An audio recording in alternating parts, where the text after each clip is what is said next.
Hey everyone, welcome to another episode of PhinManiacs Live. I am your host, Louis Sung, and with me, as always, is my co-host, Chad Ronnebaum, who wasn't with me last week. He was doing some family stuff. Welcome back, Chad. Thanks. Good to be back, Louis. Good to be back. So where were you? What happened? Tell me all. I was in Las Vegas actually last week. So, Never mind. What happens in Vegas stays in Vegas. yeah. Oh, I saw a circus show. That was pretty cool. So, I Uh, highly recommend those to anybody in Vegas. So, for the non-football stuff. yeah, the poor Oakland Raiders. They're probably gonna get shipped to Las Vegas, and no one's gonna be. I feel bad for them, kinda. I don't know. It'll be an interesting mix because the Raiders, I think, just seem to be like a good fit for Las Vegas. So, well, it'll be interesting to see. And I kind of feel more sad for Oakland than anybody because the Raiders have been bad for like a long time here, last like 20 years, and now suddenly the Raiders are getting better. Now it's time to get them moved away from Oakland. So, Yeah, that's what I meant. It's like I feel bad for Oakland. They finally got themselves a winning football team, and now they're gonna lose it. yeah, exactly, You know what exactly. I'm But wondering though, Chad? This is sorry if we're going off on a tangent here early, folks, but this makes me wonder: could this be the possibility of perhaps another expansion of the league setting up so that Oakland can have a team and maybe more teams get teams like St. Louis again? well, I don't know. It's a trade-off for the league right now because every time they do that, it substantially dilutes the pool of talent, so to speak. And so right now the league's been facing problems with some ratings, like some of the Monday Night Football ratings are down, and I think the league's struggling to get enough good quarterbacks in the league right now. It's just so easy for a team that has an elite quarterback to continuously be successful, and so hard for one not to. And so I don't know. I mean, I'm personally, my opinion is that I think the city should get to keep the name of a team. I think that should be a rule in the NFL. So if an owner chooses to move his franchise, he has to rename it with the new city. So that like the basically what happened with the Cleveland Browns. So I think if the Raiders get moved, the Las Vegas team should be a new team, and if the league does then someday do an expansion, then Oakland could have the Raiders return. If that makes sense. Yeah, it makes sense. Although, honestly, the reason I was asking was because usually when they have expansion teams like that, certain teams get shuffled in the divisions. It's like kind Oh of yeah. hoping New England could like move somewhere else. The Dolphins finally have Well, some wins. New England's not going to move, but back when the expansion happened, you were probably pretty young, Lewis, but the Dolphins were supposed to go to the AFC South when the last Really? realignment happened, and Ralph Wilson at the time was owner of Buffalo. He threw a complete fit that he wanted the Dolphins to stay in the division because he liked the Dolphins Bills rivalry at the time. And at that time, those two were the top two teams in the AFC East, so they were having some big games. And so the league decided to move the Colts to the South, which obviously doesn't make a lot of sense. Obviously Miami should be in the AFC South geographically versus the East. I think the Colts should have been the team that stayed in the AFC East, and the Dolphins moved to the AFC South, which it's interesting when you think about that because had Miami been moved to the AFC South, Tony Soprano still may be their coach because it's They'd be it's winning. well, no, the team would definitely have made the playoffs a few years because the teams just haven't been that good in the South, and then you're not in New England's division, and that's something that the rest of the league pretty much hasn't had to contend with. Is we every year in and year out in the AFC East, the Patriots are usually one of the top five teams or better in the league, and so every single year in the AFC East, you're competing with that. I don't know if they do a realignment. I would already like to see it with the current format, but they need more of a expanded playoff scenario right now because right now with you can't even get half of the teams in the league, and that's my general opinion is if you're going to have a playoff system, approximately half the teams in the league should make the playoffs, and right now it's under that. So if you add say another two teams, uh, I think they got to consider maybe expanding out the wild card game so that there's about four more teams, two from each side, getting into the mix. So that way you're not you're good. You're having so many players and so many teams. It becomes such a task just to make the playoffs. And what the NFL wants is when you come into the last week of the season, they want the majority of teams still having a shot to make the playoffs and having significant games. And what the league doesn't want is you get into the last few weeks of the season and suddenly 30 or 40% of the league doesn't even have a shot of making the playoffs. It really creates scenarios where you have a lot of meaningless games in the sense of the playoffs. And so I'd like to see a little bit of expansion on the playoff side if they do someday expand the size of the league. Well, hopefully we'll reach a point where they decide to expand the playoffs before they do that, because, like you said, like not even half the teams get into the playoffs. And just thinking back on basketball, like doesn't basketball like have fifth and sixth and seventh and eighth and ninth? How many seeds are there in basketball? It feels like almost half the teams, at least in the NBA, get to go to the playoffs and try to compete for that championship after the regular season is over, which it never really made sense to me until it came to my realization. And it also helped that you just said what you just said now. It's like there's a lot of teams out there that they don't really get a chance to compete because they don't even get the chance to get in there to begin with. They reach a point where, oh, well, I guess we're just not one of the good teams again this year, so we might as well just go home. So if you were to expand the playoffs, then you would find yourself in a situation where you do not immediately become irrelevant as soon as you lose X amount of games, or if you just don't have X amount of talent. Because we all know about the whole any given Sunday phrase, if you will. And for you to take that away from a team essentially says, no, it's not any given Sunday. We only want the actual good teams, which are annually the good teams. It's always New England. It's always Baltimore, it feels like. It's always this and this and this and this. Like, it's getting shaken up a little bit this year. Oakland is going to be going in there. We don't know about Denver yet. Kansas City will probably get in there. And then you got other teams. I don't know who's winning the AFC. What was it? No, it was the NFC. And the Seahawks will probably go. The Cowboys are definitely going to go this time, like without even a doubt. And we'll probably get into I wanted to get into really quick about the Cowboys and how they are actually going forward and how they found all this talent, but we'll go into that a little bit later. First and foremost, we got to recap the Dolphins-Ravens game. You want to go first, Chad, or should I? Oh, I guess I can go. The only good thing I can say about the game is because I was in Las Vegas this week, I was on the airplane flying back when the game was going on. And so I was wanting to get updates badly, and I didn't have any access to the internet while I was in the air. And all I know is I landed, and I flipped on my phone. I looked at the score, and it was like 21-0. And I just turned my phone back off. And I said, well, I guess I don't have to worry about the game now, because it just was obviously a blowout. So it's one of those things where it's a very tough game. I personally think that both the Harbaughs, Jim and John Harbaugh, are very good coaches. They pretty much have success wherever they go.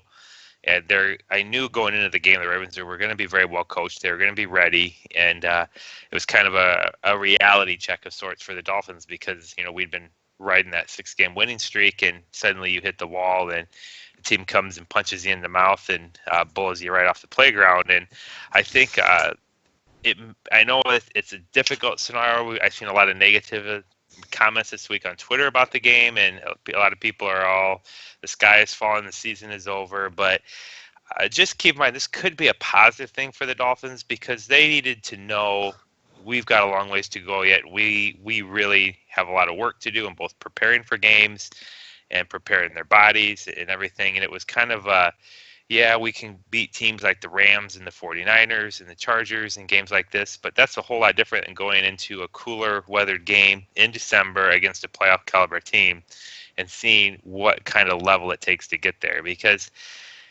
right now, I think the team, if we could get to 10-6, I would consider that a very successful year, making the playoffs or not. And so what Miami needs right now is a winning culture. They need to approach games knowing how to be a playoff caliber team and knowing how to be a playoff caliber team from the organization standpoint. And this was a good exposure for them to see, what, we've been on the right track. We've been improving the team. We've been getting a lot of wins, but that's a whole lot different than becoming a team that's like the Ravens or the Steelers or the Patriots, where you're in the playoff race every single year. And that's where Miami needs to get. And so at the very least, if you can take anything away from a drubbing, is it showed Adam Gase and the Dolphins how far they have to go yet to be a playoff team, not just a good team.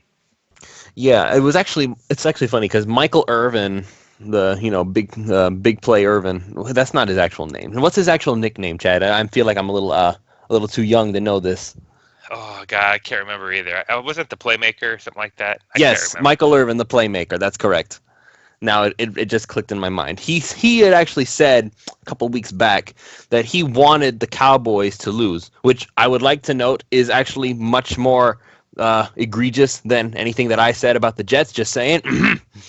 Anyway, he said that he wanted the Cowboys to lose a game because he wanted the Cowboys to get refocused and re-energized in a way that it makes them hungry again. Because the Cowboys, how many? 11 straight now? 12 straight?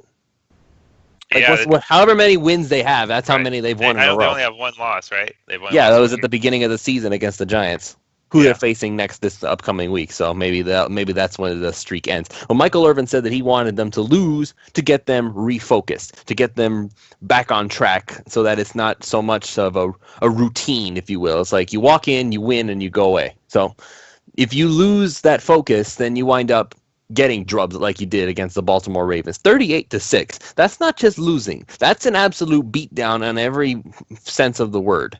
You couldn't get anything going on offense. They figured out how to beat Tannehill, and they managed to stop Ajayi to a certain extent. I have to say to a certain extent because he still had 61 yards and 12 carries. The problem was he had 12 carries. By the time Ajayi really got going, the score had already reached a point where there was pretty much no going back. You either had to throw the football or you weren't going anywhere. And we all know what happens once it becomes the Tannehill show exclusively.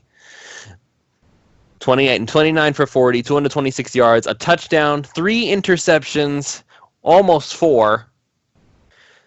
Chad, it wasn't a pretty picture. And you have, meanwhile, on the other side of the ball, Joe Flacco was just about as hot as you ever seen him. 36 for 47, most of which was in the middle of the fields where the linebackers were, and we will talk about the linebackers, believe you me.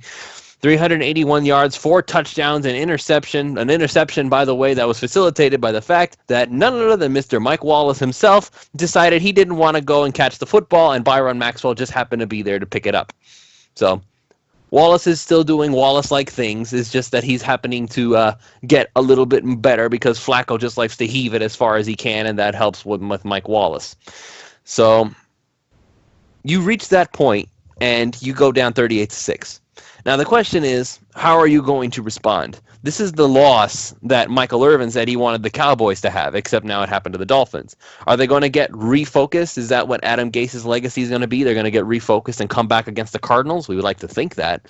But are they actually going to be able to do it? Because we all know the Dolphins of old. We all know what happens once December rolls around. Everything that we've been working towards, everything that the Dolphins had been developing in, and everything that they've been working on trying to get better at, all of it just goes down the drain as soon as December rolls around. I don't know why that is. Something of maybe the pressure of the playoff run, but what do you think is? I want to know what you think is going to happen, Chad. Are the Dolphins going to be able to turn this bugger around, or are they just going to? Is this the December crash and burn that takes us out of it? Well, to me, that's what this game's about. I know it was a difficult game, but look, I mean, the team is 7-5. They just won 6 games straight. It's the NFL. It's hard to always win week in and week out and perform, perfectly week in and week out. And so that's exactly what this is about, Lewis, is how is the team going to respond? And that's where I was going and saying, look, I want to see this team get at least to 10-6 because it's been a long time since they've had a record that's even been that good. And to me, whether they make it or not, that's a step in the right direction. That's Adam Gase coming in and establishing that he's got this team moving in the right direction and people are believing in what he's doing. And we can go into next year with pretty good momentum and saying, hey, look, let's try to get another draft like we had this year, and we can be a serious contender next year. And so I don't think anybody's under any delusion that this team is going to make a run at the Super Bowl this year. I just don't think they have the horses to do it. And so this is about coming back. The Cardinals are not a great team right now. They've got serious problems. And you got 2 things. Can you put a game plan together to expose the Cardinals' problems? You have them at home. This should be a game they can win.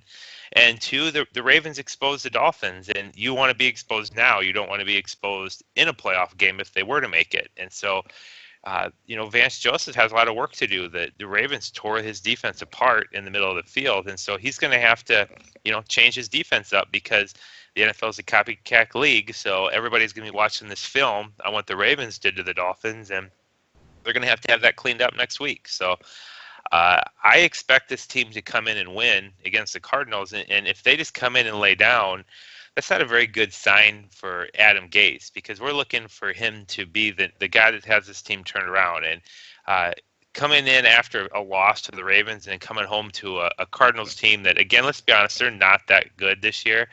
That would be a very Joe Philbin type team to come in and just lay down and let the Cardinals beat them. So this is a defining moment definitely for the season, and maybe even for a first look at what Adam Gase is all about and the team he's putting together.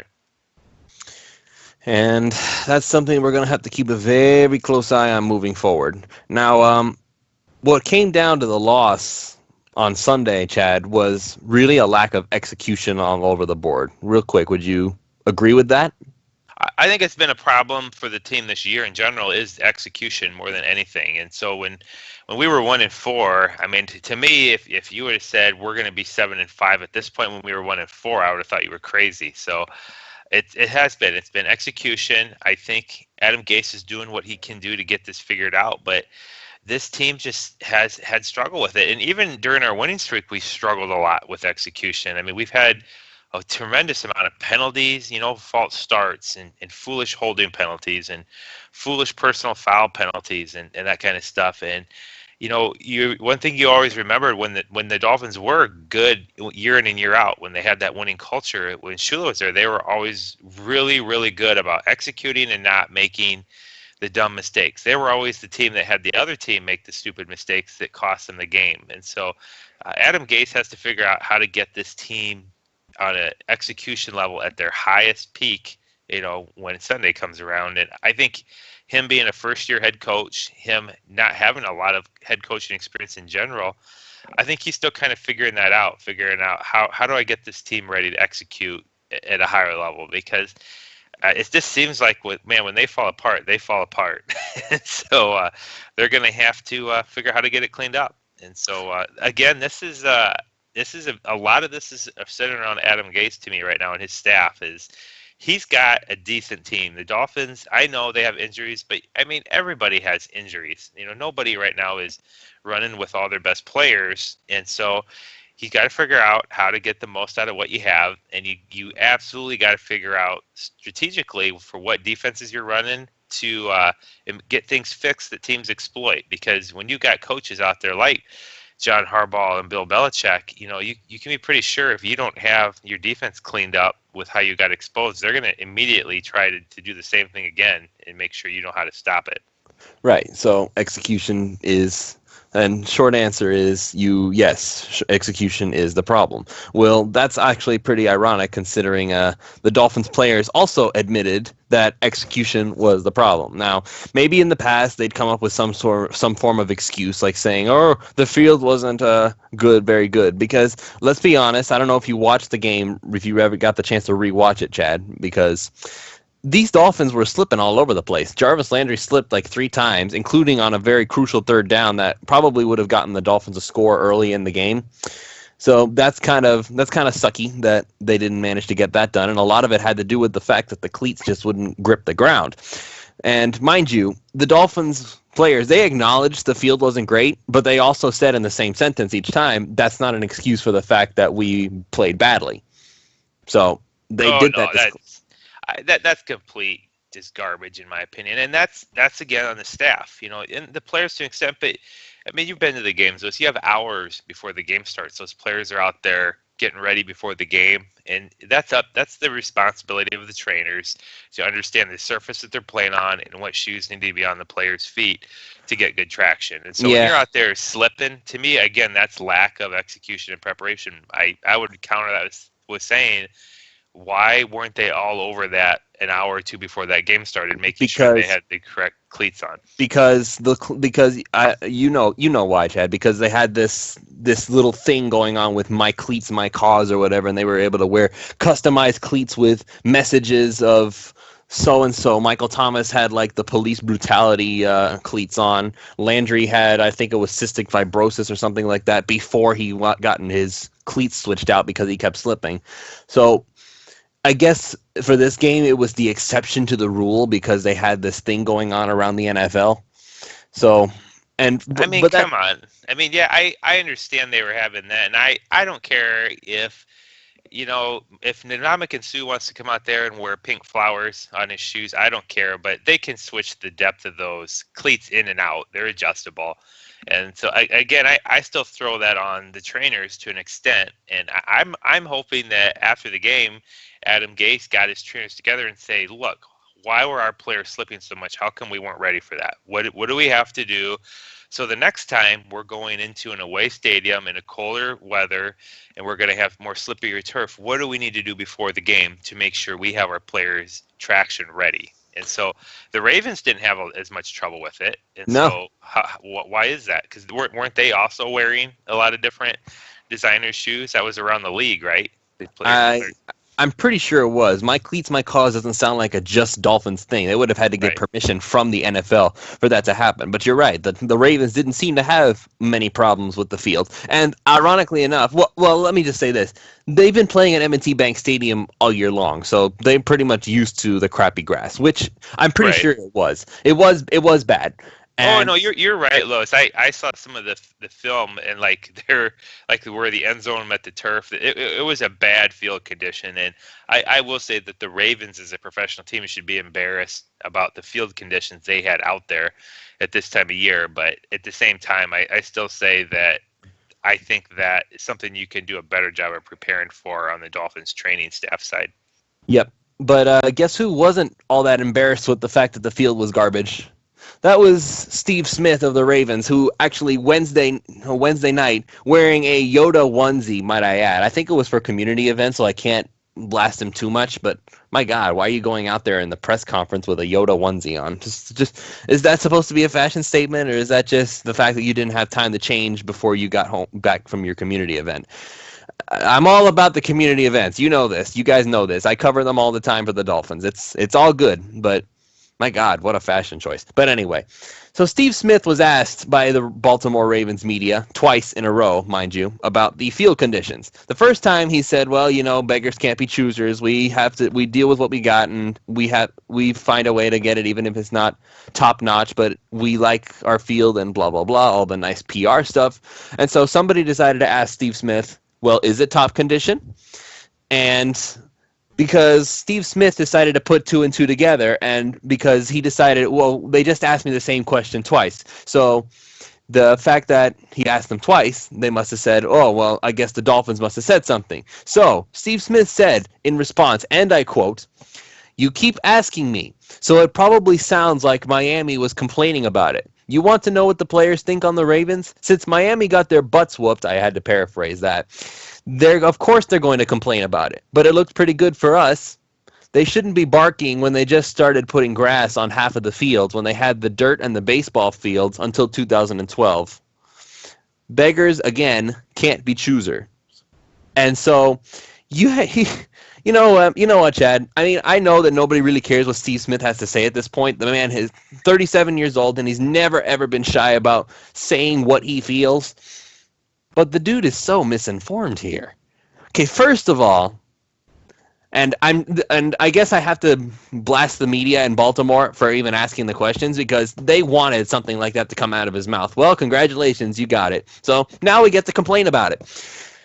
Steve Smith, first of all, the Ravens haven't been to they've been to the new stadium, Sun Life Stadium they were there last year when they lost to Miami Dolphins under Joe Philbin, no less. And I understand they didn't have Flacco that game, but they still lost. They were not sharing with the Marlins anymore. The Dolphins haven't shared stadiums with the Marlins since 2012, or rather, I should say 2011, because the Marlins moved into their stadium in April of 2012. So that's no longer an issue. They just started. Try 5 years ago. You weren't even on the Ravens at the time. So you have that. And then you have the fact that none of the Dolphins actually really complained about the field so much that they said, well, we lost because the field was garbage. No. They said over and over again, Andre Branch, Jarvis Landry, Jay Ajayi, Adam Gase even said that he did what you did, Chad. He blamed the equipment, said we got to make sure that that's going right. None of the Dolphins, even if they acknowledged the field was bad, they said that's not an excuse for our bad play. We screwed up. And they're right. They did. But Steve Smith come out and says, well, they're whining because they lost. No one's whining. They know why they lost. It had nothing to do with the field. They didn't like it, but they know it had nothing to do with it. They were bad all across the board. So once again, Steve Smith opens his mouth, says something he shouldn't, and now we get to just laugh at the guy, I guess, because he loves to talk without actually knowing what he's talking about.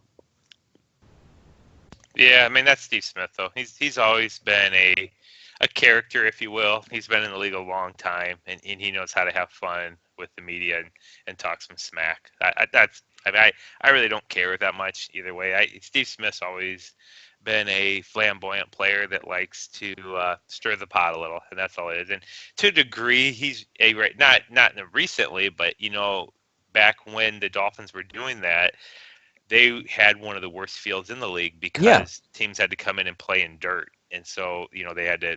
I remember those games when you were strategically having to think about where you would have your kicker kick from because you didn't want him kicking out of the dirt.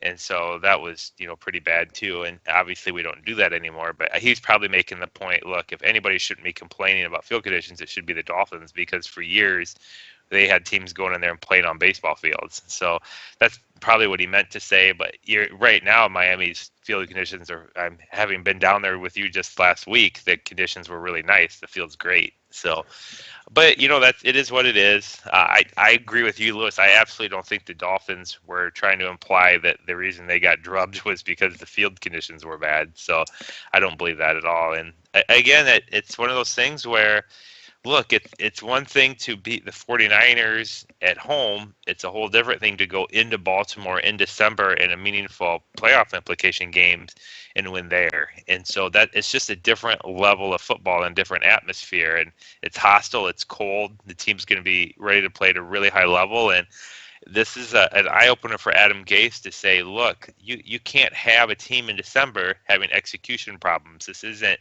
the first game of the year. This isn't preseason. This is when it matters. And this is when your team has to be playing its best football, not still trying to figure out how to fix execution problems. And so I'm hoping that even if it's not this year, by the time we get here in this scenario 2 or 3 years from now, that Adam Gase has learned from this and he knows to have his players' cleats ready and knows that I've got to change up my week of preparation because this team has got to be executing better than they are. It's one thing when you go out there and you have somebody like Dallas Thomas playing guard who just gets bull rushed over and over by D tackle. That's not execution. That's just you have a player that just physically isn't able to match up to the player he's going against. I haven't seen a lot of physical difficulties in the Miami's matchups. It's been a lot of mistakes this year, a lot of them in execution. And so that comes back to both the players and the coaching and what do they need to do during the week and before the game to make sure they're ready to execute, because a game in December isn't the time to try to figure out where you're supposed to be in coverage or trying to figure out where you're supposed to be on a route or who you were supposed to be blocking. If you're still struggling with those concepts, that's exactly what's going to happen to you when you walk into a game against Baltimore in December. Yep, so there you go. We got our Steve Smith talk out of the way really quickly. And breaking, actually, and won't be breaking by the time we get this show out, but Fred Roggin of NBC LA has just reported that the San Diego Chargers next year will be the Los Angeles Chargers. Yeah, I think that was kind of a foregone conclusion. When the Miami went to San Diego to play them, that was the feel I got from that game, that this was the end, because San Diego just hadn't gotten the deal done. And I think the Chargers are ready to move on and go over to Los Angeles. So I have no idea what's going on from the standpoint of the teams or what they're thinking. But I don't know if you remember me talking about the Rams game, Lewis, when I said when you were asking me the question before the Rams game, why did the Rams choose the Dolphins game to put Goff in? Do you remember that? that was a question of like, look, the Dolphins defense is playing pretty well. They've got Cam Wake. Why in the world are the Rams putting Goff in this game to start? And my response to you was the reason they're doing that is the Chargers have just figured out they're moving to Los Angeles. And the Rams have figured out we've got to get going because we are suddenly in a battle for market share for fans. And so there's two Los Angeles teams now. And I think my comment to you was, do you want them buying Goff jerseys or Rivers jerseys? Because every time a Phillip Rivers jersey gets sold, some of that money goes to the Chargers. And every time a Goff jersey gets sold, some of that money goes to the Rams. And that's what's going on now. So going into next year, there's literally two teams going head to head for marketing. And it's interesting because the market's failed. I don't get it, Lewis. I mean, how many times have teams been in the Los Angeles market and just not gotten the response they wanted from Los Angeles to keep the team there? And so you suddenly put the Rams back there, and then you follow it up a year later and throw another team in there after they'd lost a few teams in several years and went by. So it doesn't make a lot of sense to me, and it's going to be interesting to see maybe 10 years from now to see, you know, who's the Los Angeles team, who's the team people love. You know, right now, if I were to ask you who is the favorite basketball team in Los Angeles, who would you say? 10 years from now? No, right now. If you were to do a survey of say 30,000 people in Los Angeles and say, who's your favorite basketball team here? Do you think they're going to say the Lakers or the Clippers? Still the Lakers. By far, the Lakers. And so right now that question is, who do you like? Do you like the Chargers? Do you like the Rams? And so that's kind of it's in the debate right now. So it's going to be a race to see who can get that fan base and who's filling the seats for the games. So it's very, very interesting. It's kind of a new thing where you had one team follow another one right into the same market. I don't know. I feel bad for San Diego. I feel bad for Oakland, too. Because what do those cities do now that they don't have their football teams anymore? I mean, how much more market does Los Angeles need? They're Los Angeles. Why do they need all of it? No, like, to me, this again should ring home. I don't know Stephen Ross, obviously, personally. I'm not in his wealth class to probably even talk to the guy, but I do know he's taken a lot of hits from people in South Florida and from fans that don't like Stephen Ross. And I'm thinking, look, man, this guy just spent a few $100 million of his own money. $400 million.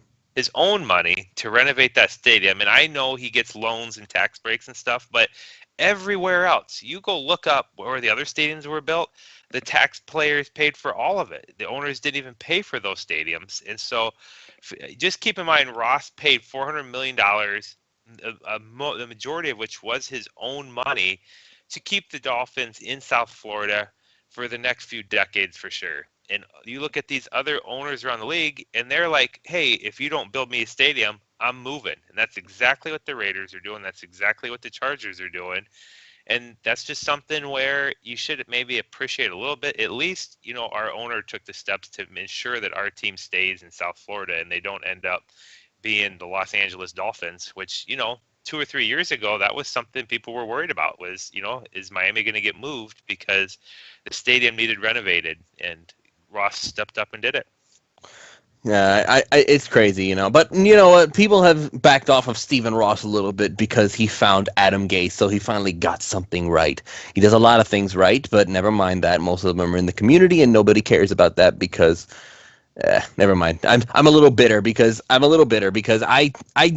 cover these things and I watch these players do their thing, and I know for a fact that the Dolphins probably do more in the community than pretty much every single NFL team out there. They have done more to impact America and possibly the world than any other football franchise. So honestly, you wanna know why the Dolphins are so much more popular in London than pretty much every other team? It's because they've been there so much. They volunteer to go to London. They say, hey, we'll go. The NFL likes that, and obviously the fans don't because we lose a home game every year they do that. But you know what? They're building a fan base elsewhere. So just for selfish purposes, yes, you should be upset that they don't get to play in their stadium, new Hard Rock stadiums, that they don't get to hang out there. But every time they go to London, it's a home game. Just you look at the amount of Dolphin jerseys as opposed to every other jersey. You ask any of the UK guys who actually live up there. Bill, he's told us about how many. Our friend Bill from Web Weekend, he told us about what it's like up there in London. It's pretty much all Dolphins fans. You know why? Because the Dolphins have been there more than every other team. It's a home game every time the Dolphins show up in London, and they want to bring up the travel schedule. Oh, it's bad for the players when they travel like that. The other team has to travel too. It's not a one-way street. It's not like they have the other team has a transporter and the Dolphins have to take a plane. They don't. It's not that big of a deal, and it's not that much of a difference. They both teams play with the same jet-lagged disadvantage, and the Dolphins have the home crowd. So from a competitive standpoint, the Dolphins get that in London.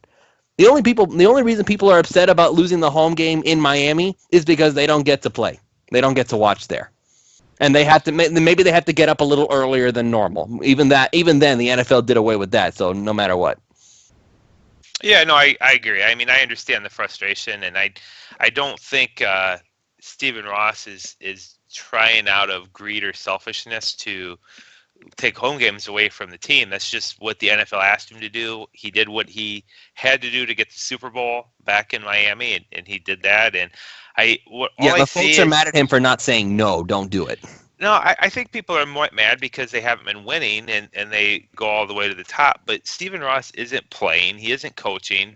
From what I can tell, he isn't the one in there making the personnel moves. All I see him do is he does the best he can to try to get the best players and the best coaches. And granted, he had some trouble getting those people, but I don't see him doing anything other than trying to get the people in there to get a winning team put in place. So as a fan, I don't know what else you'd want from your owner than what Stephen Ross is doing. He's not meddling. He's not being cheap with his pocketbook. He's trying to put the best stadium he can. He's trying to keep the team in place, and he's trying to build a winner. So I guess when I see this stuff going on with the Raiders and the Chargers and the Rams and what these owners have done, I just step back and say, well, I know he's not Joe Robbie, but it could be a whole lot worse. So at least we got a guy that's committed to trying to keep the team in place and put together a winner. And don't forget the community stuff. I have to keep putting that because it's so important, Chad. It really is. Yeah, and he supports that because the team is so involved all over the place. I mean, obviously he's behind that. So it tells you that Stephen Ross is about more than just money when it comes to the team. The man is a philanthropist. Yeah, he absolutely is. All right, so just wanted to put that out there. So the news, Chargers are going to L.A. Sorry, San Diego, we really do feel for you. Hopefully you'll get a new, maybe one day you'll get a new team in there, not too far in the future. With the NFL, you never know. They'll just try to keep expanding their brand until it all blows up.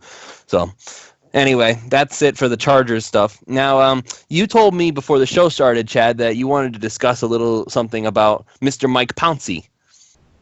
Yeah, I just in general, I over the course of the year and stuff, I see a lot of the Twitter discussions, and the questions always are about players and whether they're overpaid. And I kind of brought Pouncey in this as an example because I don't see anybody saying Mike Pouncey's overpaid, we need to move on. But I see a lot of it with people saying, well, it's time for Brendan Albert to go because we've got Laremy Tunsil now and Brendan Albert's making too much money. Or I've seen a lot of Byron Maxwell he's being paid way too much. He's not an elite number one corner. He's being overpaid. And so I look at that and I try to break it down in my mind, and I think, okay, with somebody like Mike Pouncey, I haven't really heard this rumor, and I'm bringing it up because this is what's crossing my mind. This is the third or fourth time he's had problems with his hip, and obviously I think it's more to it. I know that they keep reporting, he has a bruised hip, but how often do you see players out with bruised hips? I mean, it's not a common thing for as much as it's happened to him, and he had to have that total reconstructive surgery done on his hip. What was that, 2 years ago, Lewis? I can't remember when it was, but where he missed like the first portion of the season because he had to have hip surgery. The first 4 games he missed last 2 seasons ago, and Samson Satelli was signed to take over at center. You're right. And that moved Pouncey to guard. Yeah, and they came back and they played Pouncey at guard, which I thought at the time was because they were trying to move his position to try to help his hip heal. Because when you just think about what a center does, they have to squat down lower than anybody else on that line, when they hike the ball at times. And that's obviously pressure on your hip. And so I'm just putting out a real concern and a real thought that, look, centers are an easier position to fill in the draft. You don't very often see centers go in the first round. It happens here and there, but it's just not a common position where teams come in and say, we need to invest our number one pick in a center.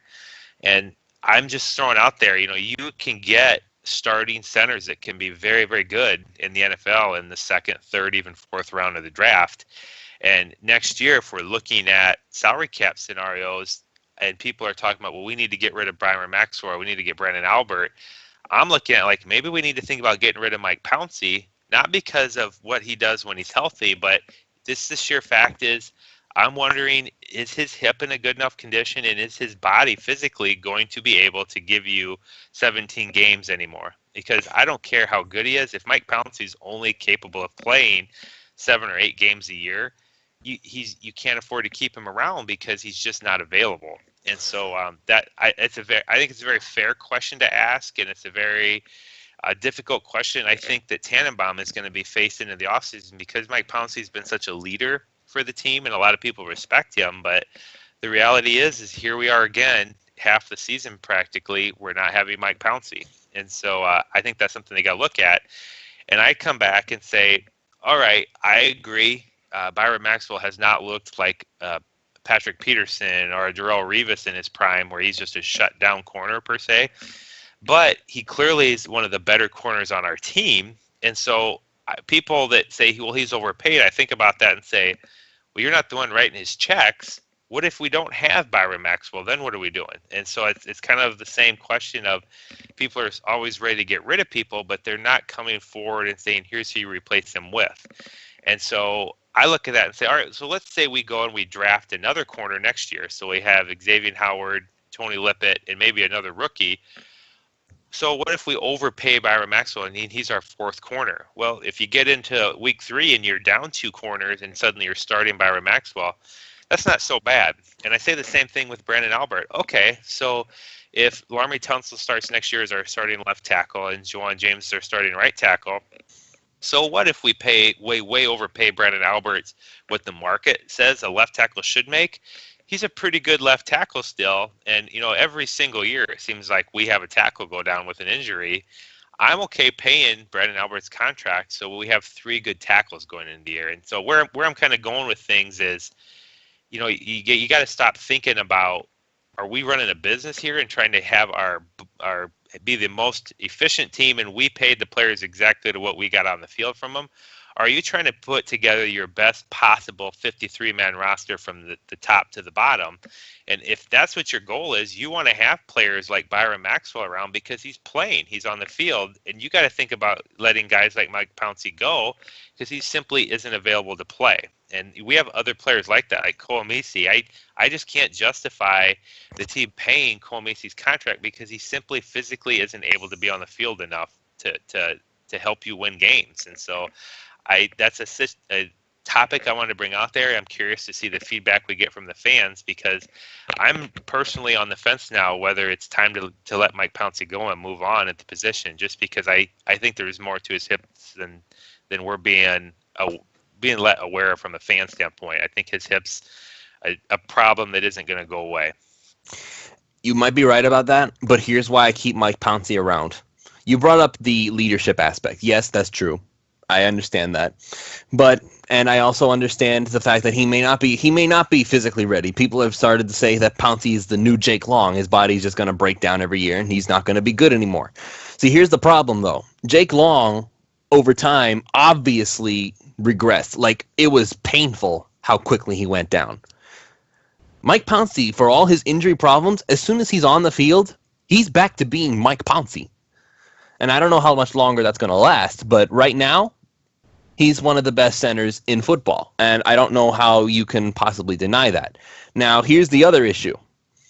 You have Mike Pouncey's annual salary. Right now, he's being paid, his cap hit is $10,025,000. Next year, that's going to go down. It's going to go down to $8,975,000. This is all according to Spot Track, by the way, which is where I go now instead of over the cap. They seem to have Spot Track seems to be more reliable about this sort of thing. So Mike Pouncey's cap hit is actually going to go down next year. His dead cap so does his dead cap. So you could potentially move on from him if you wanted to. You get a $5 million cap hit if you cut Pouncey next year. But I wouldn't, and here's why. You said that centers are easier to find in the NFL nowadays than other positions. Maybe than left tackles. Yeah, that's true. But I'm looking at the contracts for all the centers in football. And this is the average salary for centers in the NFL. You have, first of all, this is the highest average for a center in the NFL. Travis Frederick for the Dallas Cowboys, he's making $9,400,000 a year on average. The Dallas Cowboys have the best offensive line in football. And that offensive line is largely responsible for their being able to get to where they are going right now. Dak Prescott has not had to deal with much issue. He hasn't been rushed every game. He hasn't been running for his life. He's been able to sit back there, do his thing, process whatever he wants, and throw it to whoever he wants. And that's also because the offensive line has made enormous holes for rookie Ezekiel Elliott, who, by the way, is an elite running back in his own right at this point. So he's really running through holes that you could put a semi-truck through, and he's getting almost 100 yards every single game. So that offensive line for Dallas, with Travis Frederick, who is the most expensive center in football, they're just running roughshod all over the whole league. And they're going to go to the playoffs. And for all we know, they could actually start a new dynasty in a Super Bowl because of that offensive line. With all that, and that should actually say something a lot about it. This is what I wanted to bring up about how the Cowboys found success. They invested so much in that offensive line for the longest time. And I remember the year that the Cowboys drafted Travis Frederick, and everybody laughed at them because they drafted a center. Are you kidding me? No, they're not kidding you. Look what happened. And then you have Alex Mack. He's of the Atlanta Falcons. The Falcons have suddenly woken up this year.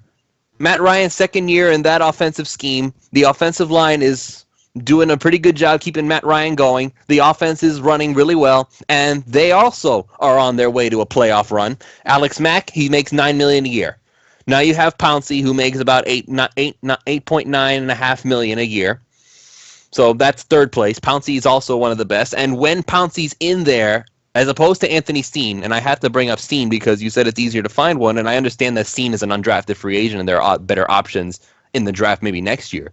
But this is a point that I need to make. Steen is doing okay as far as pass blocking goes, but he doesn't get nearly the amount of push, and he doesn't get nearly the amount of athleticism. He can't get to the second level like Mike Pouncey does. And Mike Pouncey, I believe firmly, is the anchor of that offensive line. More so important than even Brandon Albert is, because Pouncey can help both sides at any given time. And he's the one who can make holes for Jay Ajayi, and he's the one, because remember, Jay Ajayi likes to run forward, up through the middle. That's where Steen is. And Steen is not getting the job done and well enough for Ajayi to become the J train. That was behind Mike Pouncey. And without Pouncey, you can obviously tell the difference, even if Ajayi is still doing pretty well, but he's not doing 200 yards a game or even getting close to 100 yards a game. And then you have Rodney Hudson of the Oakland Raiders. He's making $8.9 million a year.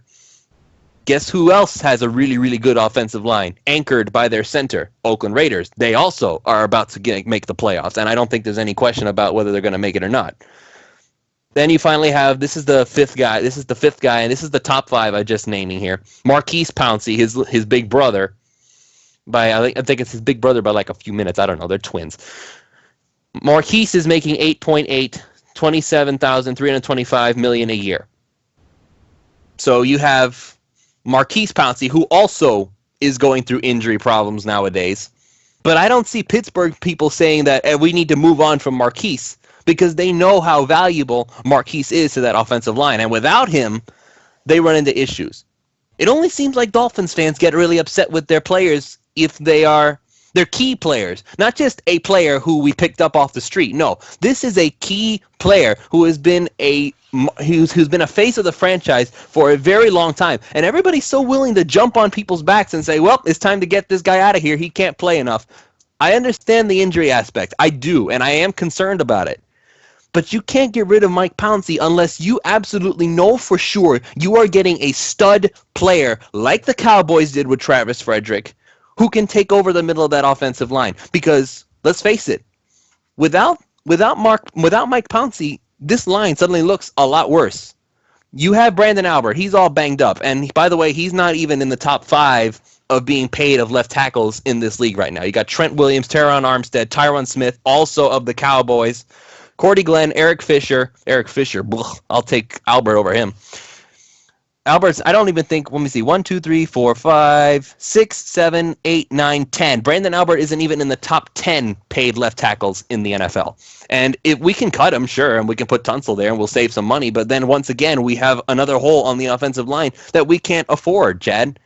I'm just looking at this situation. I'm saying you cannot get rid of Mike Pouncey unless you are really willing to put this offense right back on its heels all over again. I agree with everything you're saying on the salaries, except the majority of those centers you're naming are playing all year. And I understand the injuries happen in football, and I understand that when Mike Pouncey is healthy, he's a very good football player. I do get that.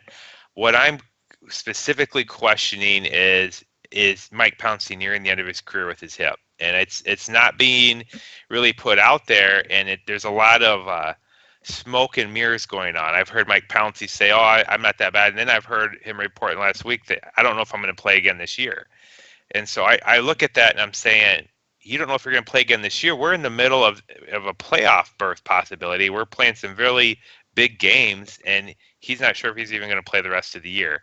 And so I'm just saying, I think there's more to this than he just has a bruised hip that he's bruised like 3 times now or whatever. He had a severe injury. At the time when he had surgery, it was in question whether he was ever going to be able to play again after the injury.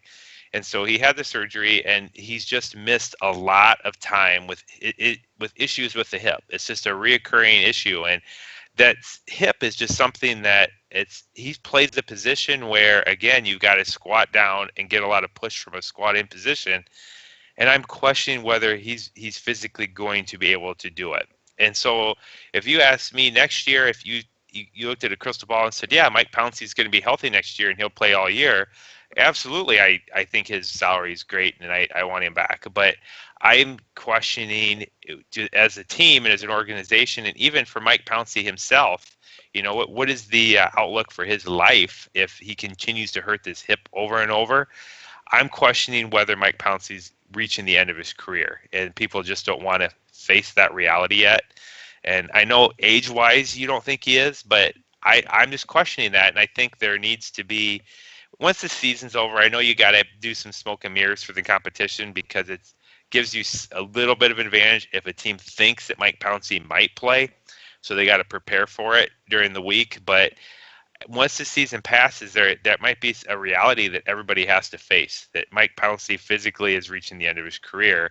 And as a team, if the physicians are coming in saying, no, I think he'll be able to rehab it and get back, I'm still thinking as a team they need to consider investing maybe a second or third round pick in the next center, because I personally don't see Mike Pouncey being on the Dolphins more than 1 to 2 more seasons, or even in the league for 1 or 2 more years. And we'll see if I'm wrong, but I think physically he's just about done.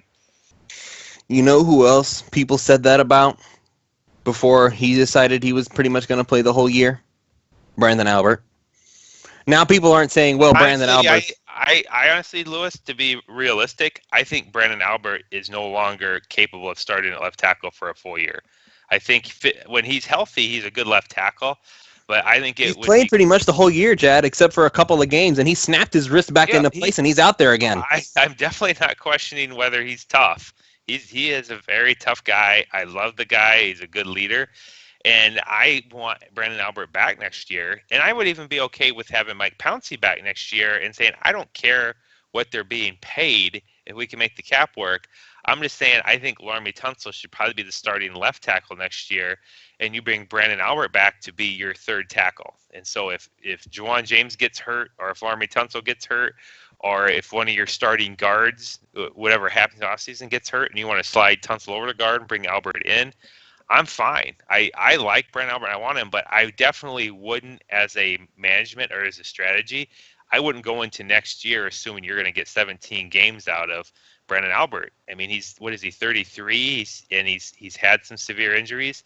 It's just it's tough, and the Patriots are masters of this, and they make moves that shock people because they'll suddenly let somebody go that's playing at a Pro Bowl level, and they're looking at it like, no, he's only going to be around for a couple more years, and we're going to move on and go in that direction. And I'm just suggesting that it may be time to think about. It's time to look at who is our next center going to be. I'm not suggesting you just flat out cut Mike Pouncey, but I think going into next year, if Miami's planning on Brandon Albert or Mike Pouncey playing a significant amount of games without a backup plan, and if those guys were to get hurt, you got to go on the free agent scrap heap to replace them. That's a recipe for failure. We need to start thinking about getting those players replaced now and getting people in here that can do that. And you know what? If we get a stud center in the second or third round, and then Mike Pouncey goes because of his salary, that's fine. I'm not saying we cut him, but I do think that expecting Mike Pouncey to play a full season anymore would be a bad call in judgment. That's fine. But if that's the case, then Chad, then forget everything I've said about Miami needing to draft a defensive-oriented draft. If I'm Adam Gase and I'm not sure about Brandon Albert and Mike Pouncey, then guess what? I'm going full Cowboys mode, and I am saying I am going to invest everything I can into making sure that offensive line is a stud line. Enough is enough is enough. We've seen what happens when the line fails. We've seen what happens when the line succeeds, and that's even more important. This 6-game winning streak that the Dolphins went on had nothing to do with how well the defense played. The defense has been garbage the whole way through. But we won 6 games because that offense with that offensive line, the one that we had with Pouncey in it and Albert and Tunsil, and even with Bushrod and James, who, by the way, I'm not really that big of a fan of nowadays, those 5 got something going. And that wasn't even close to the Cowboys' caliber. Look at what the Cowboys have done with their line. And I don't want to take any. And I find it hard because I'm trying not to take anything away from Dak Prescott or Ezekiel Elliott as individuals. But my God, that line. That's why they managed to win as many games as they do.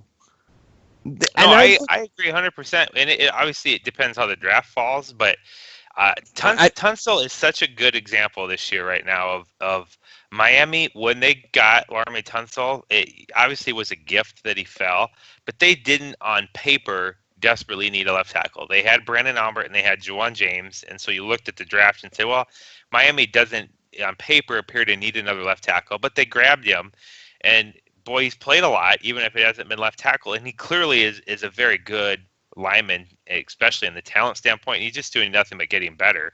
And I'm with you, Les. I would be completely on board with going into next year and saying we are going to take a really high caliber interior lineman. And so let's say you get a guy that can play guard or center, but he's just a really good interior lineman. Zach Martin. Well, yeah. So let's say you get that. Well, then what look what that does for the Dolphins. So, okay. So we could play Laremy Tunsil at left tackle and put this guy at left guard.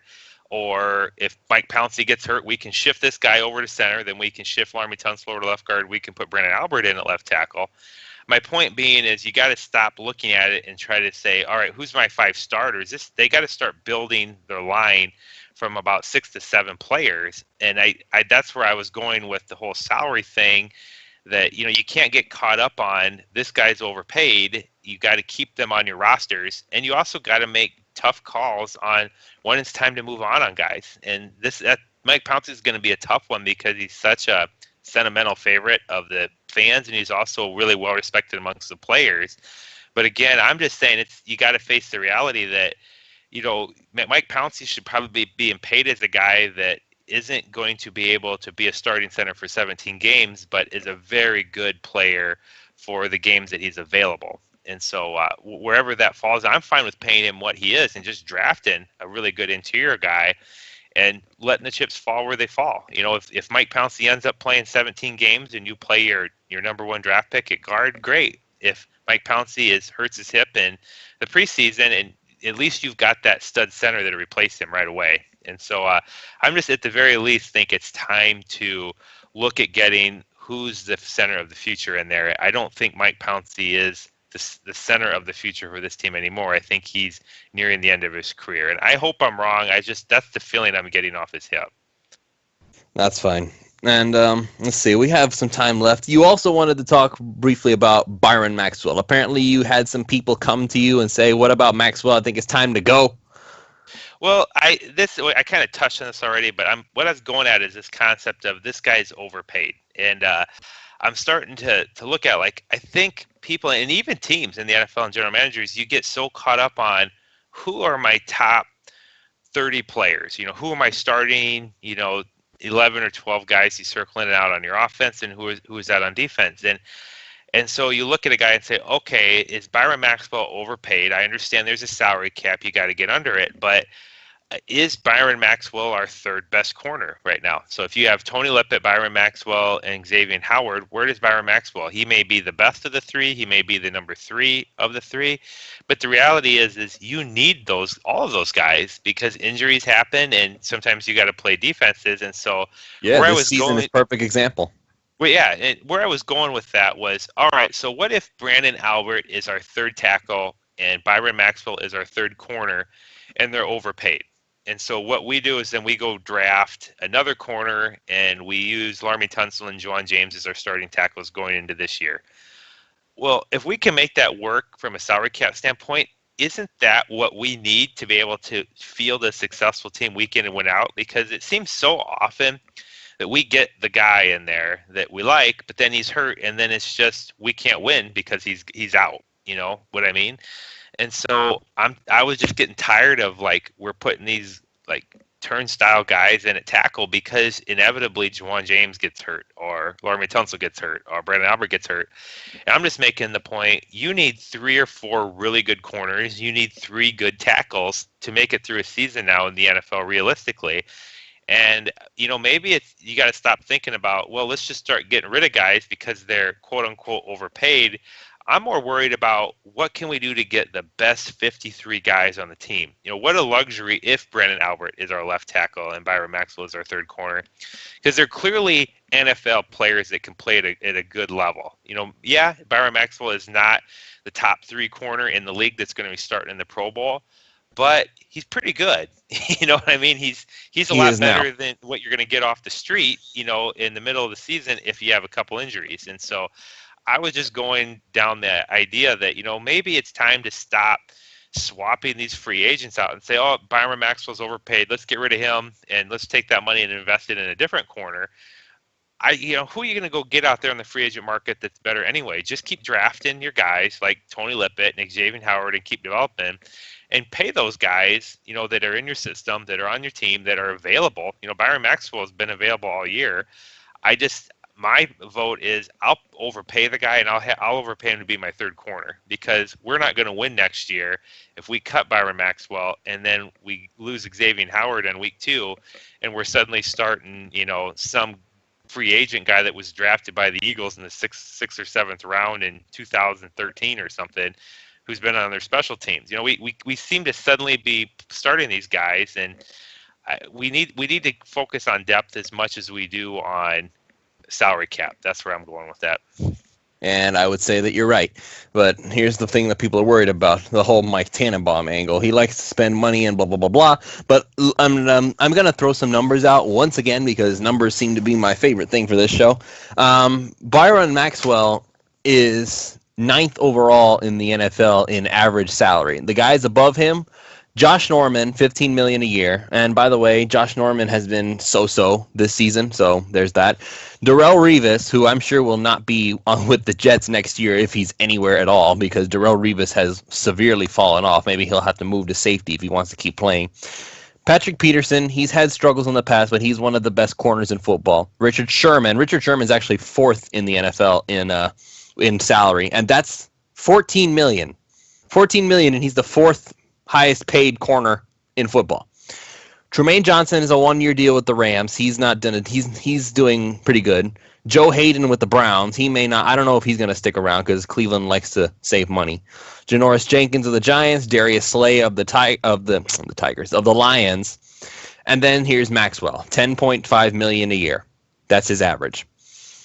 So you take what you have with Maxwell now, and he's playing pretty darn well. He wasn't playing it very well at first, but benching him and snapping him out of it and reminding him this isn't the Legion of Boom, you don't get to relax, he seems to have woken up and now he's making plays and he's doing pretty well. To say that he's overpaid, I mean, what's somebody's definition of overpaid anyway? Guys in Maxwell's price range include Jimmy Smith of the Ravens, Brandon Carr of the Cowboys, and then Sam Shields is finally when we get out of the 10 million range. He's making 9.75 million, and he's on IR for the Packers. And then you have Aqib Talib, who's he's got his own issues. Sean Smith with the Raiders, he's doing okay. I don't think he's in the running for a Pro Bowl this year, but he's doing pretty good. But you see, here's the problem: is what qualifies as overpaid? Somebody who doesn't live up to how much his contract pays. Who is it who says, well, he doesn't live up to his contract because the contract pays too much? This is the new market.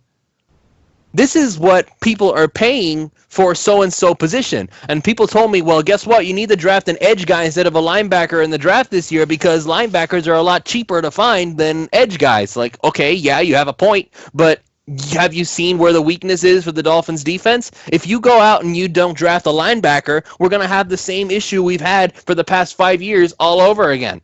Kiko Alonso is the only guy who, by the way, you have to give props to Mike Tannenbaum for making that trade and getting him. So enough is enough with hammering Tannenbaum about his trades. I get that he's done mistakes in the past. That one was not.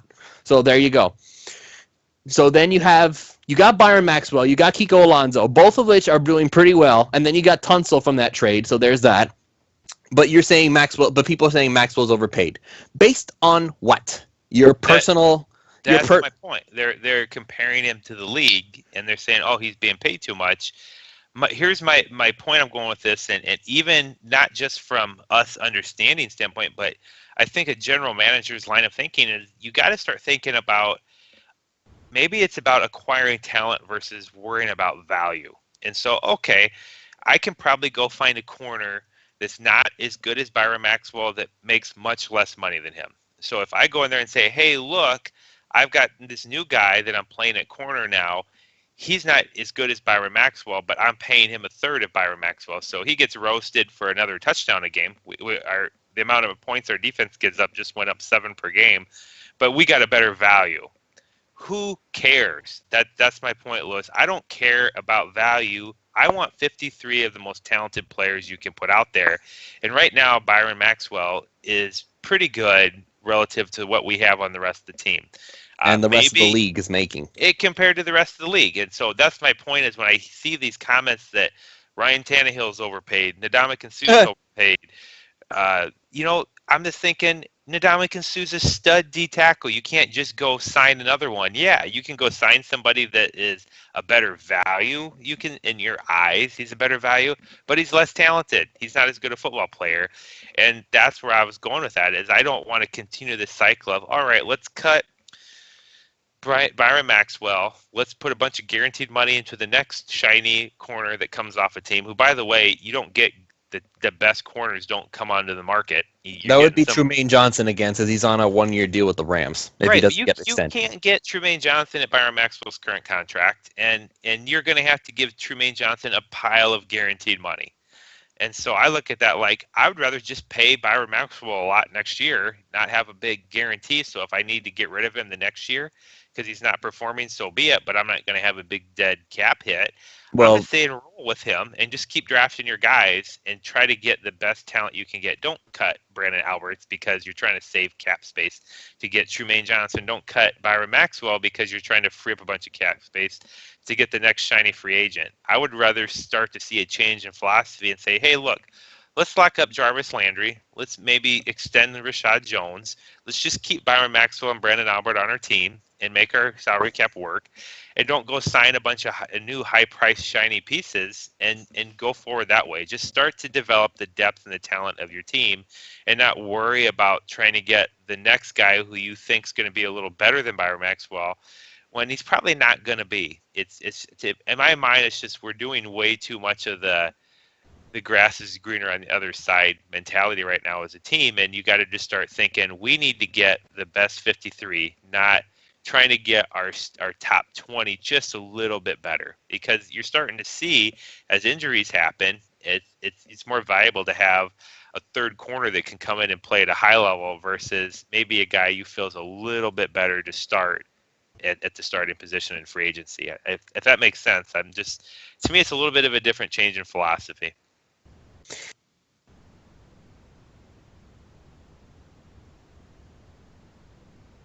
Oh, I lose you, Lewis?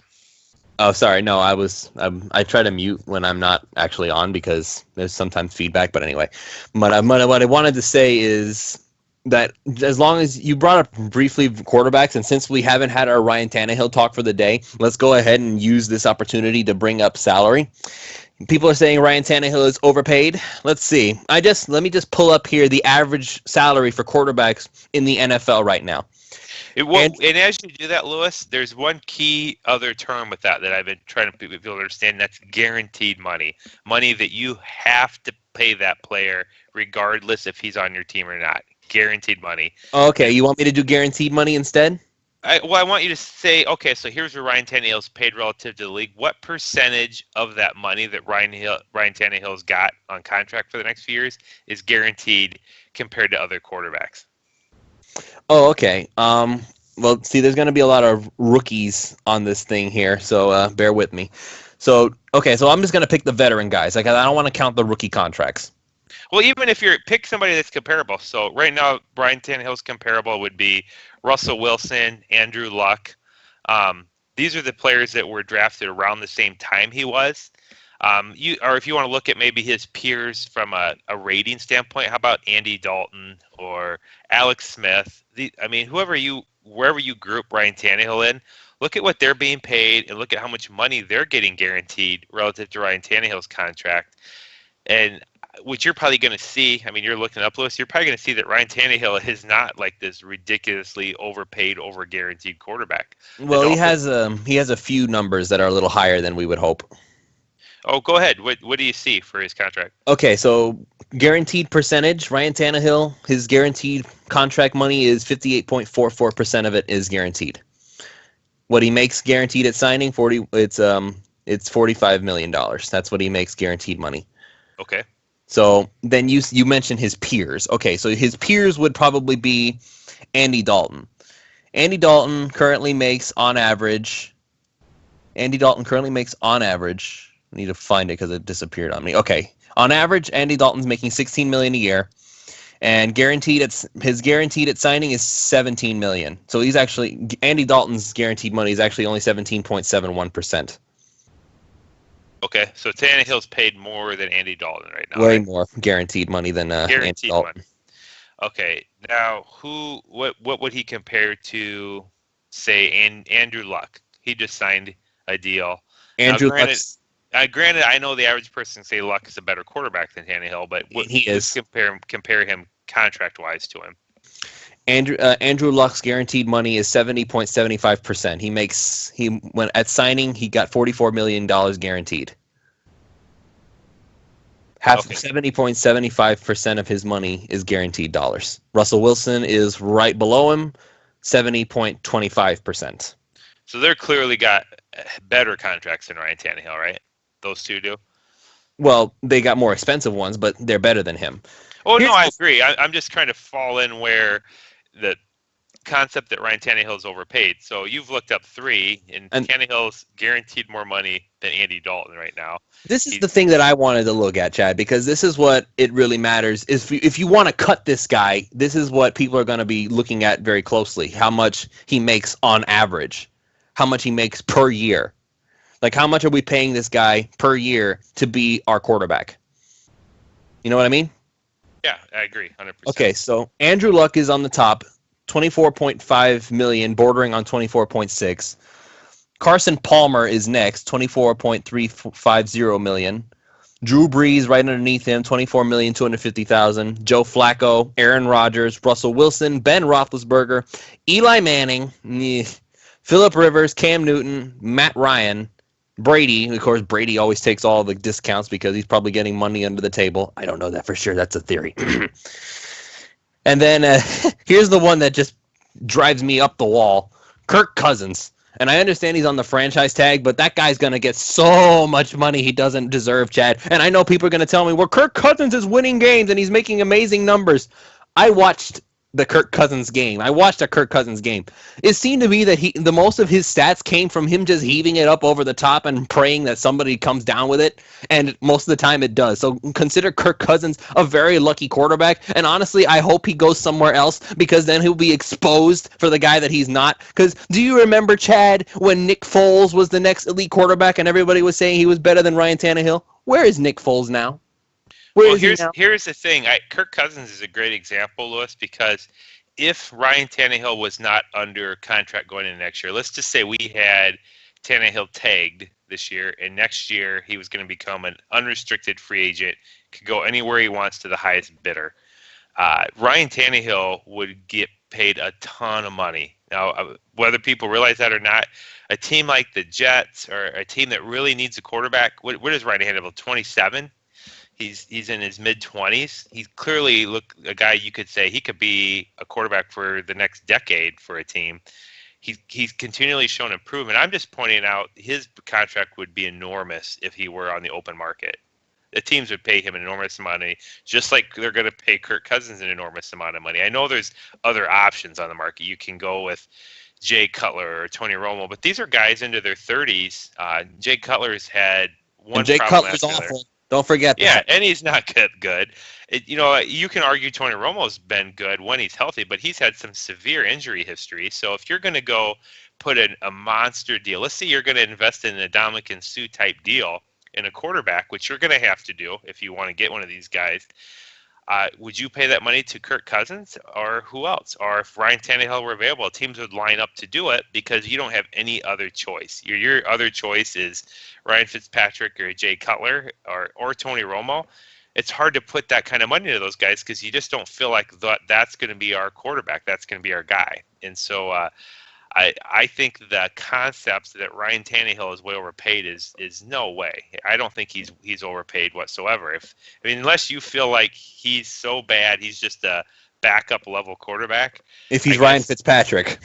Yeah, if that's where you grade him at, that's fine. I think you're not paying attention to how he plays. I think he's significantly better than Ryan Fitzpatrick. But I'm not saying he's better than guys like Andrew Luck or Russell Wilson. No. I'm just saying he's paid pretty accordingly if you're looking at value. And again, going back to the concept, I don't even care what he's being paid. I care about what is the best possible talent you can put on the team. And so I think Ryan Tannehill is, for what he's being paid, it's well worth it. And again, when we agree on this, Lewis, I think it's time for the Dolphins to consider drafting a quarterback. I wouldn't even have a problem with him drafting a quarterback in the first round and just say, look, this guy's replacing Matt Moore. He's going to be our backup quarterback, and we're going to double up on quarterbacks because it's a hard position to fill. So what if Ryan Tannehill had blown his knee out at game 1 of this season? Do you think this team would be a lot better with Matt Moore? Heck no. If the answer is no, it's time to go draft a high-round quarterback and try to hit on a Dak Prescott. And I'm okay with every single year in the first 4 rounds drafting a quarterback until you get the guy that's just amazing. And so until then, you keep starting Ryan Tannehill, and you just keep drafting those guys. You don't cut Ryan Tannehill and go invest a pile of money in Jay Cutler. That's the wrong direction.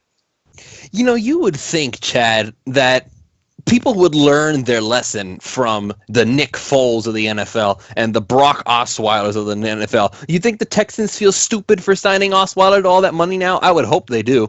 And then... yeah. Well, here's the thing that blows my mind as Dolphins fans is after Dan Marino goes, you can throw your Chad Pennington out there all you want. He had one good year, and that he was at the end of his career. He just physically was done after that year. But other than Chad Pennington, I'll give you that Chad Pennington he had a good year. But outside of that, look at the names that started for the Dolphins: Chad Henne, John Beck, Cleo Lemon, AJ Feely. These are quarterbacks that aren't even good enough to be backup quarterbacks in the league. And we were going into years with these guys as their starter. We went with a Trent Green, who I don't even know if he played a game. We tried the Dante Culpepper experiment. These are all, in my mind, astronomical failures. We were playing those years with one of the bottom quarterbacks in the league. I mean, literally one of the bottom 5 quarterbacks in the league year in and year out. And now we have Tannehill, who, in my opinion, I feel pretty justified. If you ask around the league, the average analyst or average fan or GM, where would you rate Ryan Tannehill? He's going to fall in the middle of the league. He's in the middle of the pack. And in my mind, he's clearly the best quarterback we've had since Marino. You can argue Pennington was better for that year, fine, but he's still far and away better. And everybody's so eager just to cut him and get him out of here. And so I'm thinking, do you want to return back to those years where our starting quarterback is Ryan Fitzpatrick for the year, and we drafted a guy we hope works out? And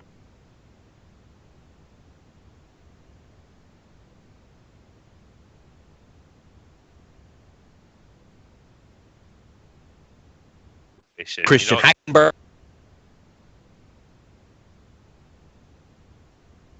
all of them are awful. where Back and otherwise, yeah, he'll need people thinking saying to go. No, I 100% agree with you, Lewis, and I've been kind of saying this story all year. It's like, you know what? I'm completely fine with bringing in a quarterback. It's time to let Matt Moore go. That's the answer, because if Brian Tannehill is better than Matt Moore, he has a higher ceiling than Matt Moore. That's why he's the starter. It's time to, just see.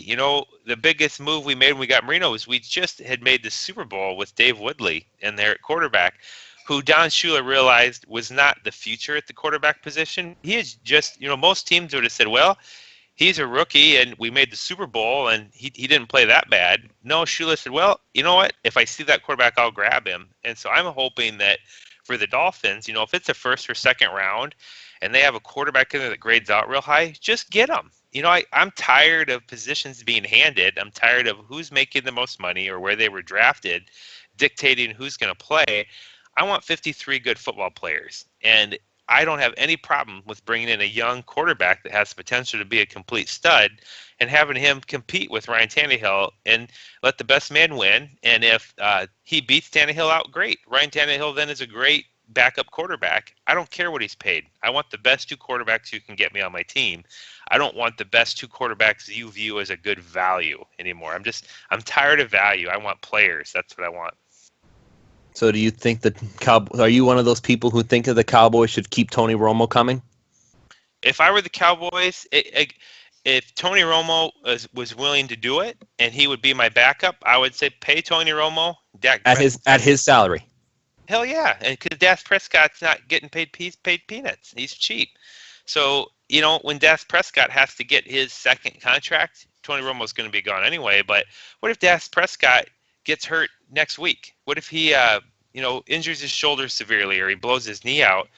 The Cowboys are still right in it because they got Tony Romo. They can put Tony Romo in there at quarterback. And that's where I'm going with it, is like everybody's so worried about value and what people are being paid.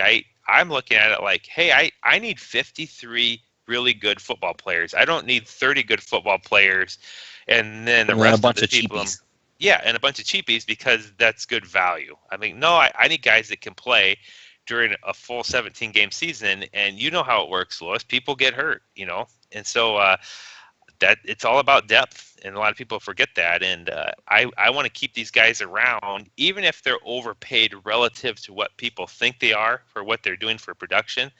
I'm fine with that as long as they're high caliber players. And that, I mean, we've given some examples of, how would Ryan Tannehill grade out as a backup quarterback? So if you threw out the top 32 quarterbacks in the league and you were comparing the backups, I'm pretty confident Ryan Tannehill would be the best backup quarterback in the league. So, well, other than Romo, if he sticks around. Well, you can argue Romo, but my point being is I'll just pay the guy and draft him. And you got to get away from this cycle of trying to get the top 2 or 3 free agents and playing a ton of money out there. Just keep some quality depth players and keep drafting guys and let them compete.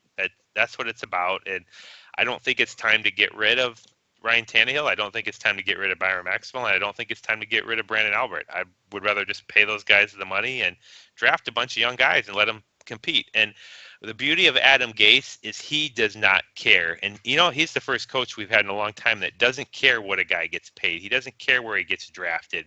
He doesn't care about Of what the reputation. players think. You know what? He'll tell the J train to stay home. He didn't like his attitude. You're sitting home.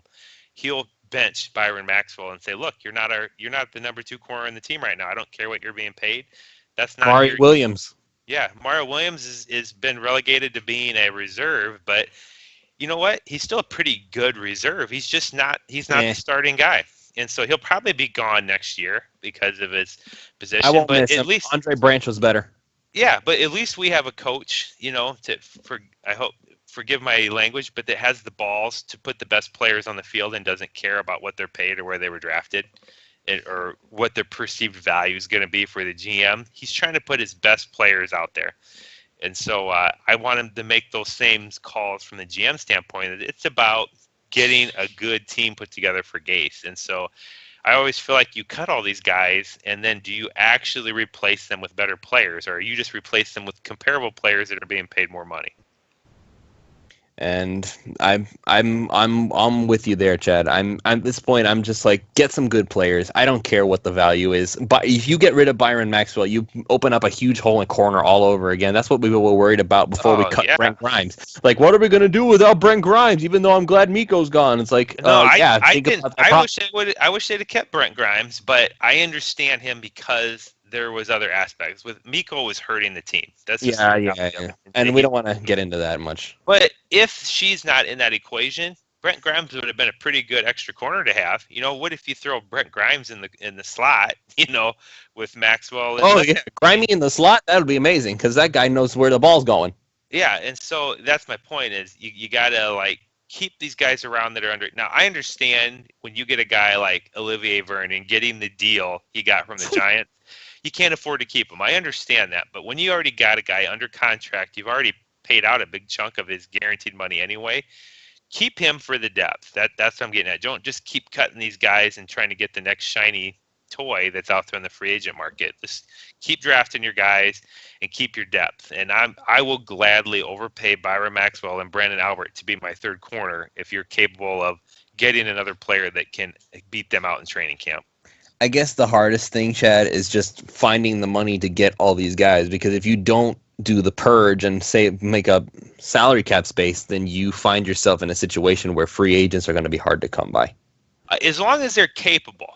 And so that's where I was concerned with Pouncey is I'm like, I just don't know if he's going to physically be able to play that many games anymore in a given season. But if you have a guy like Byron Maxwell and he's capable of playing, you're fine. Just keep your cap the way it is. You just don't go out and sign another high-priced corner. And so that's where I'm going with it. Quit going out there and giving out a 3 or 4 year deal with this huge signing bonus because then you got to have the guy here. You're basically tied to him. And I would rather just keep the guys that are playing, even if they're not starting, as long as draft they new are ones instead. Yeah, and just start drafting guys and quit trying to go out and win the offseason. Yeah, exactly. Quit trying to win the offseason. Keep these guys that already know the system. As long as they're physically able to be on the field, and when they're on there, they can still perform at a high level. Like I said, I don't care if Byron Maxwell is our third corner and he's only playing 30% of the snaps. What I like is if Xavier Howard or whoever else is starting at corner goes down, then we're starting Byron Maxwell, and we can still get in there and compete and not have some new guy off the street just get torched by Tom Brady.